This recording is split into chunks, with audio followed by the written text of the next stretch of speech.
읽습니다. 그 후에 다윗이 여호와께 여쭈어 이르되 내가 유다 한 성읍으로 올라가리이까? 여호와께서 이르시되 올라가라. 다윗이 아뢰되 어디로 가리이까? 이르시되 헤브론으로 갈지니라. 아멘. 네, 기도하겠습니다. 하나님, 날마다 주를 사랑하고 섬긴다 하면서 우리가 다른 길을 가거나 하나님 나의 길을 가는 것이 아니라 우리가 오직 주님 기뻐하시는 그 길을 걸어갈 수 있도록 은혜를 내려 주옵소서. 하나님, 우리가 주님의 길을 걸어가는 것이 얼마나 기쁘고 감사한 것을 더욱더 깨닫게 하여 주셔서 우리의 삶 속에 날마다 주를 섬기고 주님을 사랑하는 믿음의 고백이 넘치게 하여 주옵소서.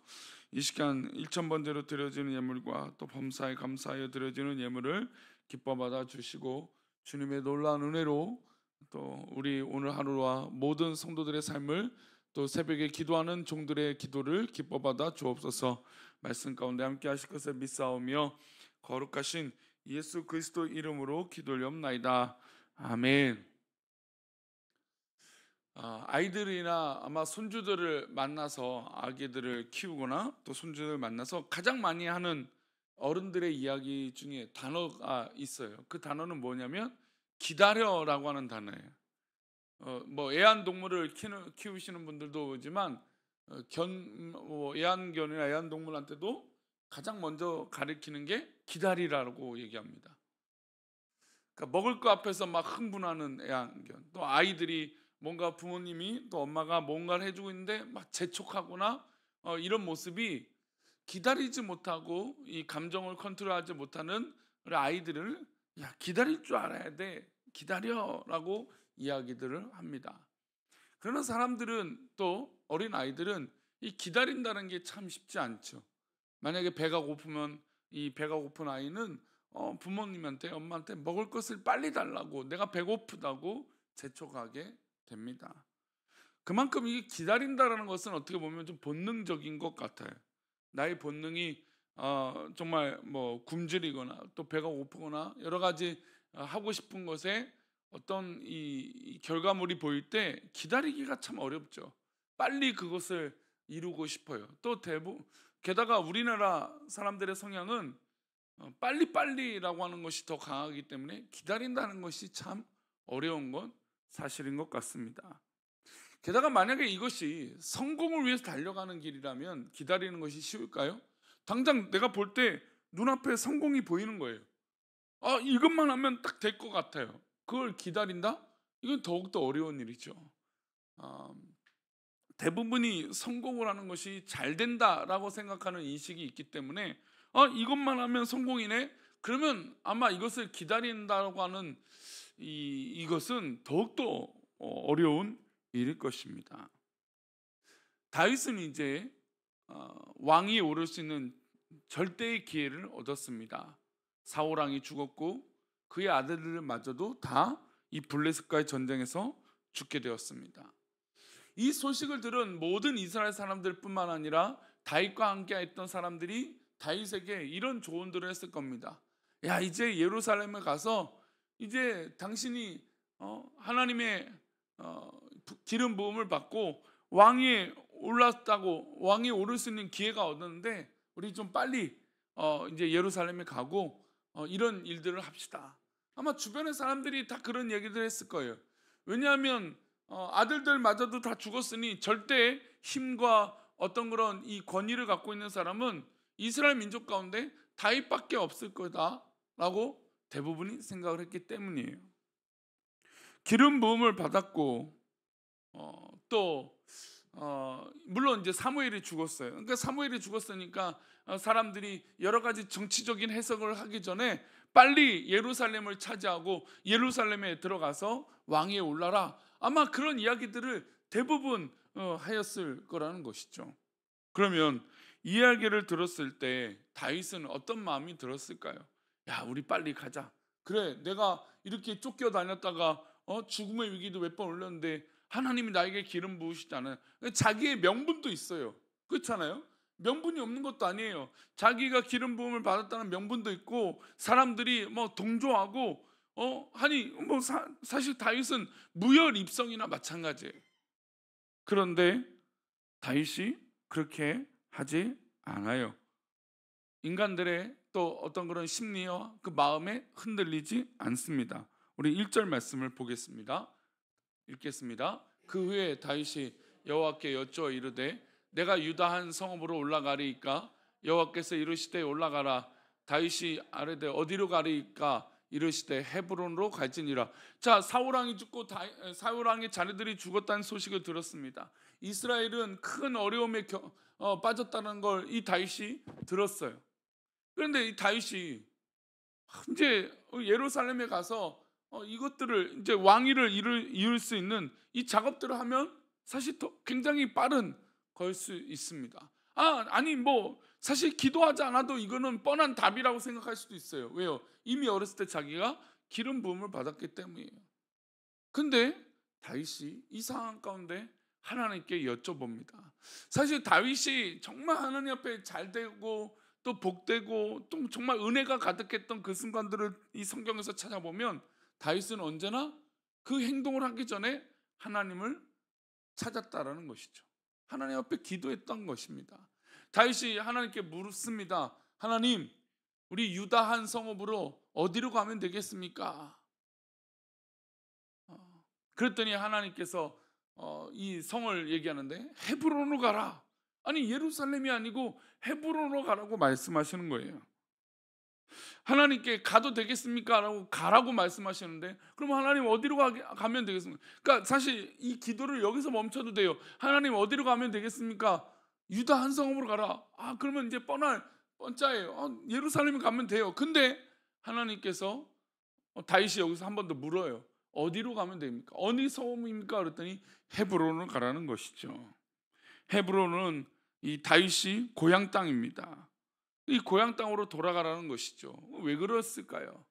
4절 말씀 보겠습니다. 4절입니다.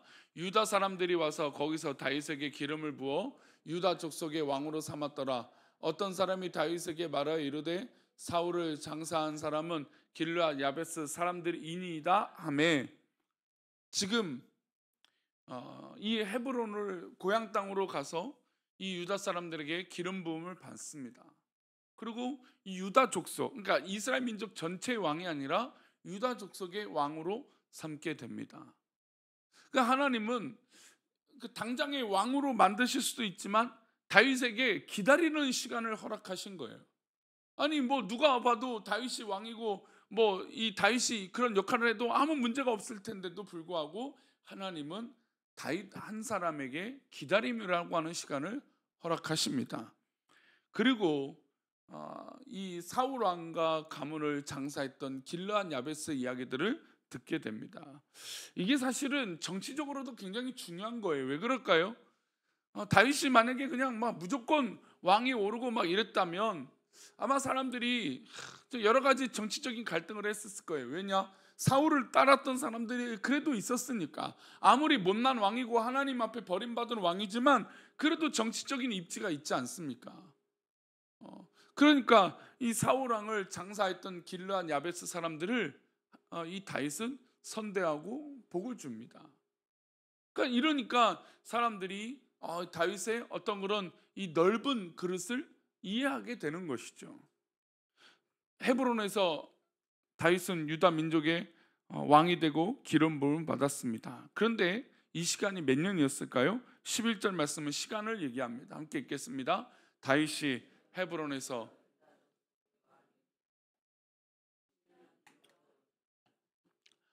자그만치 7년 6개월이요.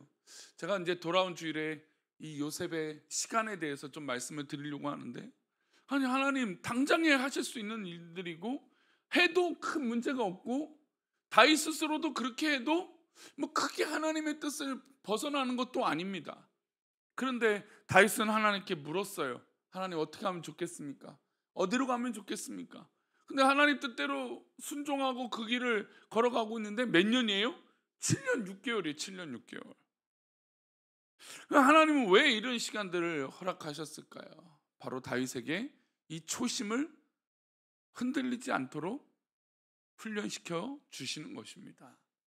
다윗이 하나님 앞에 부르심을 받고 기름을 부음 받았을 때 다윗은 열심히 그 말씀에 순종했습니다. 그리고 또 이 하나님을 조롱하고 이스라엘 민족을 조롱하는 골리앗을 보고 가만히 있을 수 없었던 그런 열정 넘치는 사람이었습니다. 그런데 그 사람조차도 하나님 앞에 초심을 잃지 말아야 된다는 것이죠.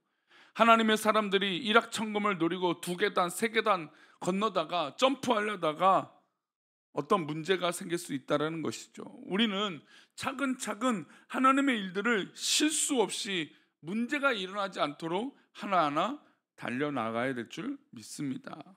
그게 바로 다윗이 어디서 배운 비결이었을까요? 광야에서 배운 거예요. 다윗이 광야의 생활을 하면서 하나님 앞에 기다리는 시간을 배웠던 것입니다. 그리고 광야에서 다윗에게 하나님은 조심스럽게 하루를 살아가는 법을, 또 그 하루를 소중하게 여기는 법을 알려주신 것입니다.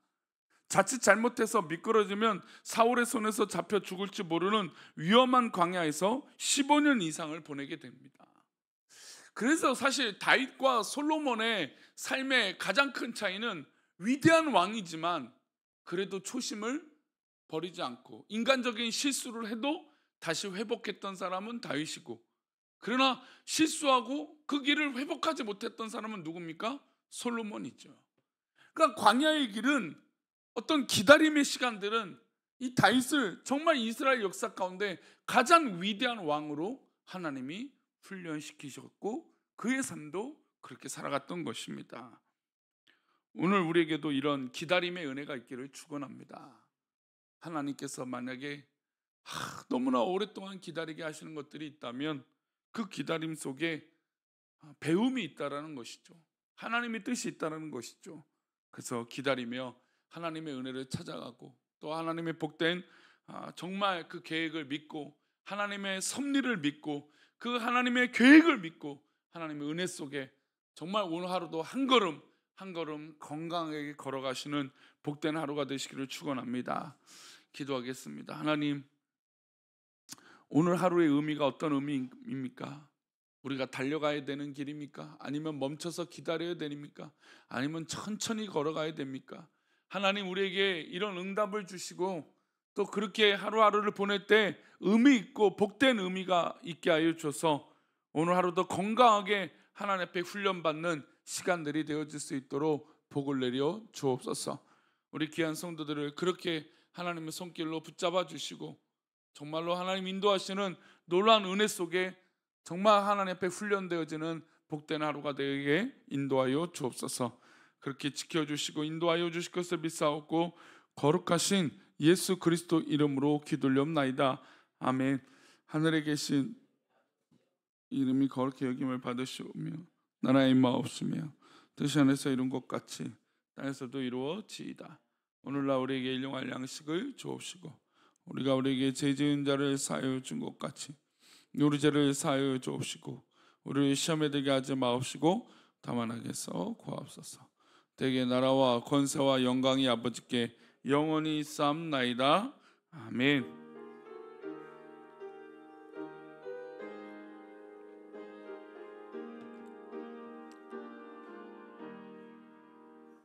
그렇습니다. 오늘도 은혜의 자리에 또 혹시나 그것이 기다림의 자리일지라도 하나님의 뜻을 묻고 기다릴 수 있는 그런 믿음의 하루가 되시기를 축원합니다.